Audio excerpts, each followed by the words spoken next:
जय हिंद। देखिए, आज अजीब से मन से बात करना पड़ रहा है। बड़ी दुखद खबर के साथ अचानक से सब चीज़ चल रहा था। कहीं कुछ लोगों से कॉल आने लगा कि सर आप न्यूज़ देखिए, या फिर ऐसे ऐसे घटना हुई है कि रोशन सर के भाई की नेपाल में संदिग्ध स्थिति में डेथ हो गई। तो हमें कुछ देर के लिए विश्वास ही नहीं हुआ। हमको लगा कि ऐसे बोल रहा है सब। आजकल एक न्यूज वगैरह के चक्कर में हमको लगता है ऐसा, तो हम डांटे भी, तुम लोग को ये सब नहीं समझ में आता है, कुछ से कुछ बोलते रहता है। तो कुछ पल के लिए विश्वास नहीं हुआ कि ऐसे कैसे हो सकता है। फिर धीरे धीरे कुछ लोग न्यूज भेजने लगे, फिर न्यूज पे देखे। जब न्यूज देखे ना, तो पैर के नीचे से जमीन खसक गया। एक समय एक कैसा अजीब करवट ले रहा है, किस दौर में, किस स्थिति में समय चला गया है। आखिर ऐसे कैसे हो गया? एक बार आप इसको न्यूज को पहले देखिए। उसको कोई कुछ नहीं किया गया है। इससे पहले मतलब सही से सो नहीं रहा था 5-7 दिन से। उसको थोड़ा सा जो है सेक्रेटरी प्रॉब्लम था, जो जिसका वो दवाई खाता था। ज्ञान बिंदु कोचिंग संस्थान के डायरेक्टर रोशन आनंद के भाई प्रिंस यादव की संदिग्ध स्थिति में मौत हो गई। वहीं उनकी मौत के मामले में अब एक बड़ा खुलासा हुआ है। प्रिंस यादव के साथ नेपाल गए उनके दोस्तों ने बड़ा खुलासा करते हुए बयान दिया। सुनिए, प्रिंस यादव के साथ नेपाल गए उनके दोस्तों ने उनकी मौत को लेकर क्या कुछ बताया। हम प्रिंस का दोस्त हैं। प्रिंस का पहले से दवाई चलता था मेंटल का, मतलब उसको 2 बार अटैक आ चुका था। उसको कोई कुछ नहीं किया गया है। इससे पहले मतलब सही से सो नहीं रहा था 5-7 दिन से। तो 2-3 दिन से वो दवाई स्टार्ट किया, तो 2-3 दिन से मतलब पर्याप्त मात्रा में सोने लगा। कल भी देखे सो रहा है, तो बोले अब तो रिलैक्स हो गया। मान लीजिए इसको जो सो गया तो उसको मेंटल ऑटोमेटिक शांत हो जाता है। तो हम लोग सोचे कि अब सो रहा है। तो उसके बाद मतलब शाम में मतलब हम लोग बाहर निकले। एक मतलब मेरे साथ में जो है ललटू और परजेश जो है उसको वहाँ पे छोड़ के गए। तो वो आके मतलब पर्याप्त मात्रा में सो रहा था। धीरे धीरे हुआ कि लंबा मतलब सांस लेने लगा, लंबा सांस लेने लगा। तो उसके बाद वो हमको कॉल किया हम लोग को, तो तुरंत हम वहाँ आए। हम जितना भी थे साथ में साथी, उसको तो एम्बुलेंस मंगवाए। एम्बुलेंस यहाँ न्यूरो हॉस्पिटल लेकर आए, समझे। तो वही उसी गाँव एक क्रम उसका डेथ हो गया। कोई मारा क्या? नहीं, कोई नहीं। हम लोग बहुत करीबी दोस्त हैं। हम लोग क्यों जो करेंगे उसको? कोई दूसरा है कोई मारा? नहीं, कोई नहीं। उसको पहले से दवाई चलता था। हम लोग जो है 3 तारीख को प्रिंस के साथ यहाँ नेपाल आए हुए थे और नेपाल में अलग अलग होटल में रह रहे थे। इस घटना के रात में अचानक क्या हुआ कि हम लोग 6 बजे के प्रिंस खाना वाना खा करके अच्छा से सो गया था दवाई खा करके। उसको थोड़ा सा जो है सेक्रेटरी प्रॉब्लम था, जो जिसका वो दवाई खाता था। घटना के दिन हम लोग जो है यानी कि इनरवा घूमने के लिए थोड़ा सा चल गए थे, क्योंकि वो सोता था। तो हम लोग सोचे तब तो घूम आते थोड़ा देर। वो पूरा सामान ही था। और यानी जब हम लोग घूम के आए, जब घूमने गए तो वहाँ फोन आया कि इसे इसका तबीयत खराब हो चुका है। तो जब तक हम लोग आए तब तक एम्बुलेंस में बिठा करके हॉस्पिटल ले गए। तो हॉस्पिटल में प्रयास किया बचाने का, लेकिन बचाया नहीं जा सका।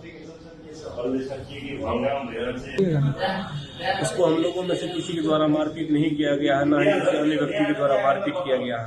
उसको कोई मारा नहीं है। वो जो है बीमारी के कारण मतलब सेक्रेटरी का बहुत समय दवाई खा रहा था, उसी के कारण मरा है। पटना के ज्ञान बिंदु कोचिंग संचालक रोशन आनंद के भाई प्रिंस यादव की नेपाल के विराट नगर में हुई मौत को लेकर नेपाल पुलिस की जांच में बड़ा खुलासा सामने आया।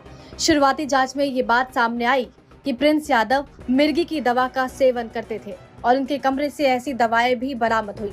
नेपाल पुलिस के अनुसार प्रिंस यादव अपने कुछ दोस्तों के साथ विराट नगर के एक होटल में ठहरे हुए थे। पूछताछ में उनके दोस्तों ने बताया कि प्रिंस कई दिनों से ठीक से सो नहीं रहे थे और उन्हें लगातार नींद नहीं आने की समस्या थी। बताया जा रहा है कि दवा शुरू करने के बाद ही उन्हें नींद आने लगी थी। जांच के दौरान पुलिस को प्रिंस यादव के कमरे से एपिलेप्सी की दवा मिली है। पुलिस अब ये पता लगाने की कोशिश कर रही है कि वो किस बीमारी का इलाज करा रहे थे और दवा का सेवन डॉक्टर की सलाह पर कर रहे थे या नहीं। पुलिस इस पहलू को भी खंगाल रही है कि दवा, नींद की कमी और शराब के सेवन का उनके स्वास्थ्य पर क्या असर पड़ा। होटल में मौजूद दोस्तों के मुताबिक शनिवार रात प्रिंस यादव की तबीयत अचानक बिगड़ गई। इसके बाद उन्हें तत्काल अस्पताल ले जाया गया, जहां इलाज के दौरान डॉक्टरों ने उन्हें मृत घोषित कर दिया। शुरुआती तौर पर अत्यधिक शराब सेवन की बात सामने आई थी। नेपाल पुलिस ने साफ किया है कि मौत की असली वजह का पता पोस्टमार्टम रिपोर्ट आने के बाद ही चलेगा। फिलहाल पुलिस होटल की सीसीटीवी फुटेज, होटल रजिस्टर और साथ मौजूद लोगों के बयान के आधार पर जांच आगे बढ़ा रही है। वहीं नेपाल पुलिस के मुताबिक प्रिंस एपिलेप्सी की दवा का सेवन करते थे। नेपाल पुलिस ने प्रिंस के रूम से एपिलेप्सी की दवा भी बरामद की है। वहीं अब देखने वाली बात होगी कि आगे इस मामले में क्या कुछ निकलकर सामने आता है। देखिए, जब वीडियो देखने के बाद एकदम दिल दहल गया। किसी परिवार के लिए इससे कठिन दौर क्या आ सकता है। भगवान इस कठिन दौर से निकलने के लिए उनको सहन शक्ति दे। इतनी भयानक स्थिति और इतनी कठोर स्थिति में वो कैसे निकल पाएंगे लोग। इस घटना के बाद पता नहीं कैसे परिवार सहन करेगा इसको। इस कठिन दौर में हमारी संवेदना परिवार के साथ है। जब कभी आदमी ऐसी खबर सुनता है तो दिल बैठ जाता है। किसी के परिवार के साथ ऐसा ना हो, दुश्मन के परिवार के साथ भी ऐसा ना हो। हमारी पूरी संवेदना है परिवार के साथ। हमसे जो संभव हो सकेगा, हम अभी परिवार किसी बात करने की स्थिति में नहीं होगा। हम इस चीज़ को समझ सकते हैं कि किसी के साथ ऐसा ना हो, लेकिन हमसे जो प्रयास होगा, हमसे जो कहेंगे लोग, हम वो हर संभव मदद करने को तैयार हैं, चाहे जो कुछ वो कहेंगे। इसमें सबसे ज़रूरी बात क्या है कि जो मीडिया को काफ़ी संवेदनशील होने की ज़रूरत है। जो ऑथेंटिक न्यूज़ है वही चलाएं। अलग अलग इधर उधर अफवाहें या अटकलों पे ना जाएं। ये बहुत संवेदनशील मामला है और पुलिस अपना एक ऑफिशियल बयान जारी करे जिससे कि स्पष्ट हो सके चीज़ें क्या हैं और जल्दी से जल्दी इसका पोस्टमार्टम रिपोर्ट सार्वजनिक किया जाए। और सबसे ज़्यादा जो अजीब सा चीज़ लग रहा है, ये कोइंसिडेंस, ये कैसे कोई तीसरा इंसान इसमें इन्वॉल्व लग रहा है। आखिर इतनी खतरनाक चीज़ें, इतनी अमानवीकृत कैसे कोई कर सकता है। तो इसमें कोई ना कोई तीसरा साजिश जरूर कर रहा है। इसके लिए एक उच्च स्तरीय जांच होनी चाहिए और उच्च स्तरीय जांच की रिपोर्ट को लाया जाए और जो दोषी पाए जाएंगे उनमें एक को भी न छोड़ी जाए। फांसी से नीचे इनकी कोई सजा नहीं होनी चाहिए। आखिर ऐसा किसने, अगर किसी ने इसमें इन्वॉल्व है तो। अभी न्यूज में पता चल रहा है कि अलग अलग न्यूज अलग अलग चला रहे हैं। कृपया करके न्यूज वालों से भी हाथ जोड़कर विनती है। कोई कहता है कि मिर्गी की दवा खाई, एक दूसरा न्यूज देखो तो कोई कह रहा है कि शराब, कोई अलग न्यूज दिखा रहा है, कोई कुछ न्यूज दिखा रहा है। तो कृपया न्यूज वाले ऑथेंटिक चीजों को दर्शाओ। किसी की जान गई है, क्या मिर्गी की दवा कहाँ से थी, कहाँ से लाया गया, इसकी जांच पुलिस सार्वजनिक करे इस मामले को। और जो न्यूज में चल रहा है कि 5 लोगों को हिरासत में लिया गया है, सबसे जरूरी चीज है कि उन 5 लोग कौन कौन से थे, वो उनको नाम सार्वजनिक किया जाए। उनकी भी जांच होनी चाहिए कि वो आखिर कौन थे। दोस्त के रूप में कोई और तो नहीं था। ये तीसरा एंगल कोई हो भी सकता है इसमें। इस चीज को नकारा नहीं जा सकता है कि जिस तरह से इस मामले को तूल पकड़ाया गया, एक गार्ड का मैटर था, अपना सॉल्व हो जाता इसको, लेकिन इसको इस तरह से तूल पकड़ाया गया इतना बड़े लेवल पे। और इधर ये जब ये घटना सामने आती है तो कुछ समझ में नहीं आता है क्या करें आप।